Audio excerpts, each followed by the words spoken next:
La première chose à faire de façon à pouvoir utiliser la toute dernière version de Final Cut Pro 10, version 10.3, c'est tout simplement de mettre à jour une version antérieure ou alors de l'acheter.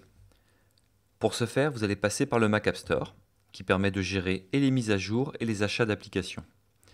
Il faut juste savoir que avant de mettre à jour votre logiciel Final Cut Pro 10.3, il faudra sans doute que vous mettiez aussi à jour votre système d'exploitation si celui-ci n'est pas au minimum un OS 10.11, soit El Capitan.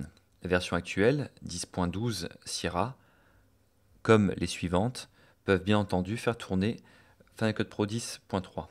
Donc de manière assez simple, lorsque vous ouvrez le Mac App Store, vous allez retrouver vos différentes applications. Vous pouvez faire une recherche de façon à trouver Final Cut Pro. Et vous avez trois situations possibles qui correspondent à trois étiquettes qui apparaissent en gris en dessous des applications. Soit le prix de l'application, soit 299,99 € pour Final Cut Pro, soit mettre à jour si vous avez déjà acheté l'application auparavant. Il faut savoir que vous pouvez mettre à jour gratuitement Final Cut Pro dès lors que vous l'avez déjà acheté. Nous sommes actuellement à la 18e mise à jour gratuite du logiciel depuis environ 5 ans. Et la troisième possibilité, c'est tout simplement d'avoir le mot ouvrir qui apparaît. Dans ce cas-là, ça veut dire que votre application est d'ores et déjà téléchargée et à jour.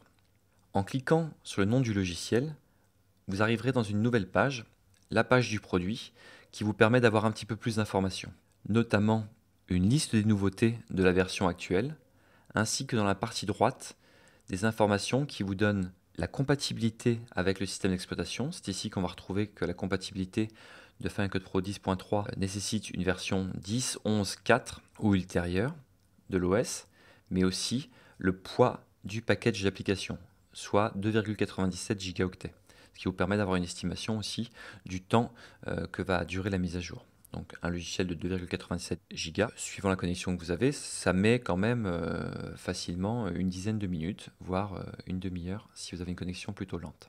Une fois que vous avez mis à jour votre système d'exploitation pour pouvoir accueillir Final Cut Pro 10, il faut savoir que les bibliothèques que vous utilisiez auparavant vont elles aussi devoir être mises à jour.